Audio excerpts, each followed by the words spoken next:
no. 3 ne? Ya Allah. Bacı bunlar ne başa düşür? Ne verirsen? Dayan. Kardeş dayan. Dayan. Dayan kaşık battı. Ne verirsen? İğneyi sağmaq göstər. Nasıl içinsem olar?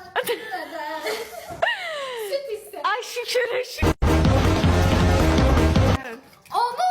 Hə. Çünkü bebeğin içine kalbasa çıkırdı. Sürpriz. Hazır edin. Ne varsa.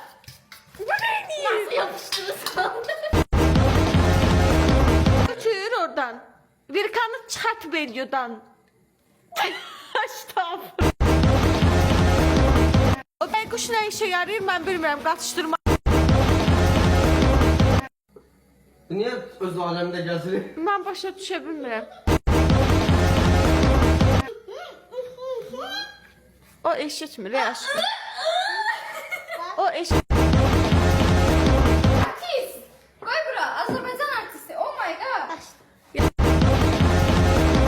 Toyuq kimi dayanmadan qaqqıldıysan.